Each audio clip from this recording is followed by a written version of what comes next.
कहानी ये है मेरी कहानी।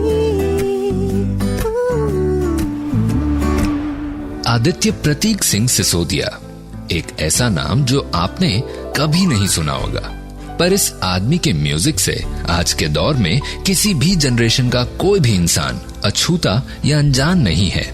इनके गाने वरुण धवन, सोनम कपूर, अभिषेक बच्चन और ऐश्वर्या राय के अलावा बजरंगी भाईजान यानी सलमान खान पर भी फिल्माए गए हैं। रेडियो सिटी पर ये है इंडिया के लेटेस्ट रैपिंग सेंसेशन बादशाह। तो आइए जानते हैं आदित्य सिसोदिया के बादशाह बनने की और म्यूजिक में आने की कहानी। शुबोय बादशाह, ये शुबोय लाइक मतलब जैसे बाहर कहते हैं शुबोय, बचपन में सुनते रहे ना, तो मतलब आपका मतलब यार तुम्हारा ही हूँ मैं, शुबोय लाइक तुम्हारा दोस्त हूँ मैं। सो दैट्स हाउ ये ऐसे बाहर ग्रीट करते लोगों को।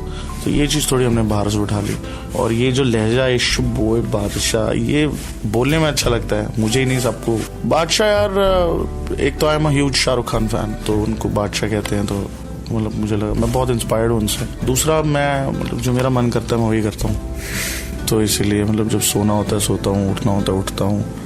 तो बादशाह म्यूजिक तो हमेशा से ही था, जब से छोटे थे घर में बहुत गाने सुने जाते थे। पापा को गानों का सुनने का बड़ा शौक था, गाने का भी था शौक, वो गा नहीं पाए। मम्मी पंजाब साइड से थे, तो गानों में ही पला बड़ा हूँ मैं। हमारी फैमिली से कोई था नहीं वैसे गाने बजाने की फैमिली मतलब फील, बट पता ही नहीं चला कब ये रुझान इसकी तरफ बढ़ता गया। और रैप लिखने का मुझे हमेशा से ही इनफैक्ट मुझे स्टोरीज सुनाने का शौक बहुत, स्टोरीज लिखना, उनको राइम करना मुझे बहुत फैसिनेटिंग लगता था। ये पूरी प्रोसेस कि आप वर्ड के साथ काफिये के साथ काफिया जोड़ रहे हैं, एक कहानी बन रही है और वो दूसरा सुन रहा है। मतलब ये है मेरी कहानी।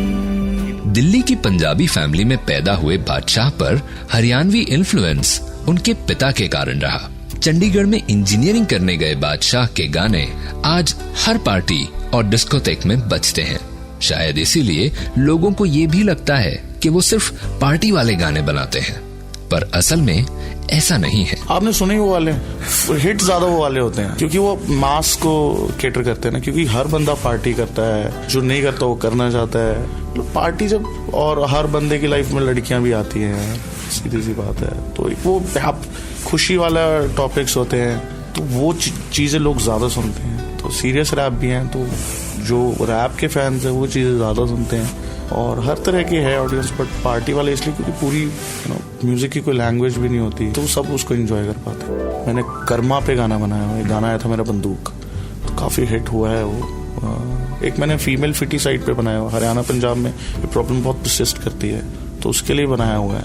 और बड़े एक ऑनर किलिंग पे गाना बनाया हुआ है मैंने, पिंजरा करके गाना था, प्यार आवारा पंछी है, जैस्मिन सैंडलास जिन्होंने वो गाया था यार ना मिले, उनके साथ गाना वो किया था मैंने। तो गाने तो बहुत बनाए मैंने। एक ऐसा गाना जिसपे पूरी दुनिया, सारी दुनिया जो सुने उसको एंजॉय करे। बस मैं कोशिश करता हूँ कि जो मैंने किया उससे अलग करूँ। और लोगों की लाइफ में इतना स्ट्रेस है ऑलरेडी, इतने पके हुए अपनी जिंदगी से, मेरे गानों को बहुत खुश होकर नाचते, तो वो चीज मुझे बहुत अच्छी लगती है। डीजे वाले बाबू, वखरा स्वैग, बाकी बातें पीने बाद, आज जिस बादशाह के एक यूट्यूब वीडियो पर लाखों करोड़ों हिट्स हैं, सैटरडे अभी तो पार्टी शुरू हुई है, सेल्फी ले ले रे और 4 शनिवार जैसे चार्ट बस्टर सॉन्ग्स बनाने वाले उसी बादशाह को अपनी पहली रैप के लिए सिर्फ 200 रुपए मिले थे। आइए जानते हैं बादशाह के स्ट्रगलिंग डेज की कहानी और उनके लाइफ के फंडे। मुझे अपने पहले रैप के लिए आज हम कितने लाख रुपए मांगते हैं, मुझे अपने पहले रैप के लिए 200 रुपए मिले थे, और उसमें से चंडीगढ़ से जलंधर गया था मैं वो रैप करने, तो 50 रुपए की आने, 25 रुपए की एक साइड की टिकट पड़ती है फुल बस की, 150 बचे थे, जिसमें 50 रुपए का मैंने तेल डलवाया था अपनी बाइक में। तो कभी इस चीज की मैंने परवाह नहीं करी कि मेरे को क्या मिल रहा है क्या नहीं मिल रहा। काम उस टाइम भी उतना ही मेहनत करते थे, आज भी उतनी मेहनत करते हैं, तो मुझे ऐसा लगता है कि परवाह नहीं करनी चाहिए, आप मेहनत करो, फल तो ऊपर वाला दे ही देगा। एक थ्योरी के मुताबिक रैपिंग की ओरिजिन सैकड़ों साल पहले अफ्रीका में हुई थी। पिछले दशक में रैपिंग गानों के बीच बीच में आते छोटे छोटे हिस्सों में होती थी। वीडियो में रैपर्स यूजुअली फॉरेनर्स होते थे। पिछले 5 सालों में रैपिंग बेस्ड सॉन्ग्स बनने लग गए, वो भी ऐसे जिसमें अब सिंगिंग छोटे छोटे हिस्सों में होती है। ऐसा ट्रेंड सेट करने में बादशाह का भी बहुत बड़ा योगदान रहा। आइए उन्हीं से जानते हैं इंडिया में रैपिंग के एग्जिस्टिंग ट्रेंड्स और फ्यूचर के बारे में। अगर कोई बंदा जो रैप करना चाहता है वो हमें देखकर इसलिए इंस्पायर हो रहा है क्योंकि हम स्टार हैं या हम इतने बड़ी बड़ी फिल्मों में गाने कर रहे हैं या हमारा लाइफस्टाइल है ऐसा, तो ए वो सक्सेसफुल नहीं होएगा, बी वो इंडिया के रैप के फ्यूचर को खराब कर रहे हैं। बट अगर कोई रैप इसलिए करना चाहता है क्योंकि उसके पास कहानी है सुनाने के लिए, अपनी जिंदगी की, किसी और की जिंदगी की, या कोई ऐसी कहानी जो दुनिया, जो सुनने वाले पर कोई असर छोड़े, तो आई थिंक रैप का फ्यूचर बहुत अच्छा है। तो यही 2 चीजें हैं जो डिफाइन करेंगी रैप के फ्यूचर को। और जहां तक मेरी नॉलेज है, जहां तक मैंने सुना है, दोनों तरह के लोग हैं। बट जो रैप को इसलिए परस्यू कर रहे हैं क्योंकि उनका पैशन है, वो कम है और वो हमेशा कम होते हैं। तो as of now I am not worried about the future of rap. I think अगर वो नहीं करेंगे तो फिर मैं करूंगा, मैं वापस ग्रास रूट लेवल पे जाऊंगा। बट अब ये मूवमेंट शुरू हुआ है, इसको खत्म नहीं होने देंगे।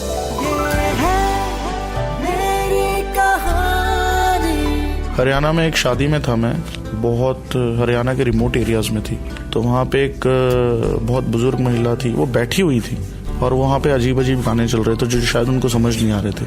तो उन्होंने, वो डीजे वाले को कहना चाह रही थी कोई हरियाणवी गाना लगा दो, तो उन्होंने जाके डीजे वाले को कहा, डीजे वाले बाबू मेरा गाना चला दो। तो वो लाइन मैंने सुनी और वो मेरे दिमाग में बैठ गई। तो ऐसी बहुत इन्फ्लुएंस है, जैसे सैटरडे जो मैंने लिखा था। बट ये जो रैप है ये बहुत कमर्शियल, ये पॉप रैप है। ये शायद हमने एक नया रैप शुरू किया इंडिया में। तो सैटरडे था, वो एक मेरा कजन था, हम ड्राइव कर रहे थे, चंडीगढ़ से दिल्ली जा रहे थे। तो वो फोन पर था और लड़ रहा था किसी से, और एकदम से उसने फोन रखा और मैंने पूछा क्या हुआ, अपनी गर्लफ्रेंड से बात कर रहा है शायद।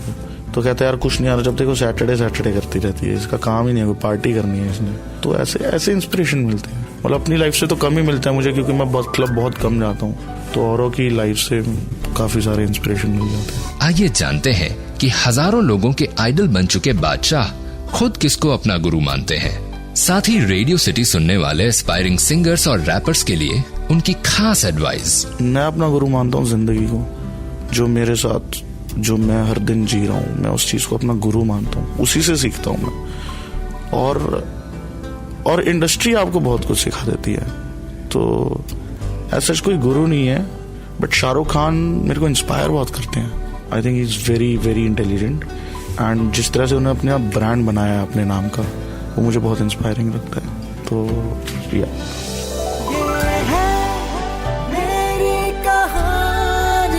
क्या करना है ये तो मैं नहीं बता सकता, क्या नहीं करना है ये मैं बता देता हूँ। किसी को कॉपी नहीं करना है, और इंस्पायर होना ठीक है, इन्फ्लुएंस होना थोड़ा सा, मतलब आप इन्फ्लुएंस मत हो, इंस्पायर हो। और आपको ये पता होना चाहिए आप रैप क्यों कर रहे हो। आप रैप इसलिए कर रहे हो क्योंकि आपको लड़की पटानी है, कोई इंप्रेशन जमाना है, नहीं, फिर ठीक है, खत्म हो जाएगा। आप रैप इसलिए कर रहे हो क्योंकि आपको पैसे कमाने हैं, खत्म हो जाएगा। आप रैप इसलिए कर रहे हो क्योंकि आप रैप किए बिना रह नहीं सकते, तो मुझे आपको कुछ कहने की जरूरत नहीं है। आप रैपर बन जाओगे, आप वो बन जाओगे जो आप बनना चाहते हैं। ये है मेरी कहानी। जमीन से आसमान की बुलंदियों तक पहुंचने की कहानी किस्मत की बंजर जमीन पर अपनी मेहनत और पसीने से कनक सोना उगाने की, कभी खुद को साबित कर गुजरने की, तो कभी जिंदगी बदल देने वाली हार की, और कभी दुनिया जीत लेने की। रेडियो सिटी 91.1 रग रग में दौड़े सिटी।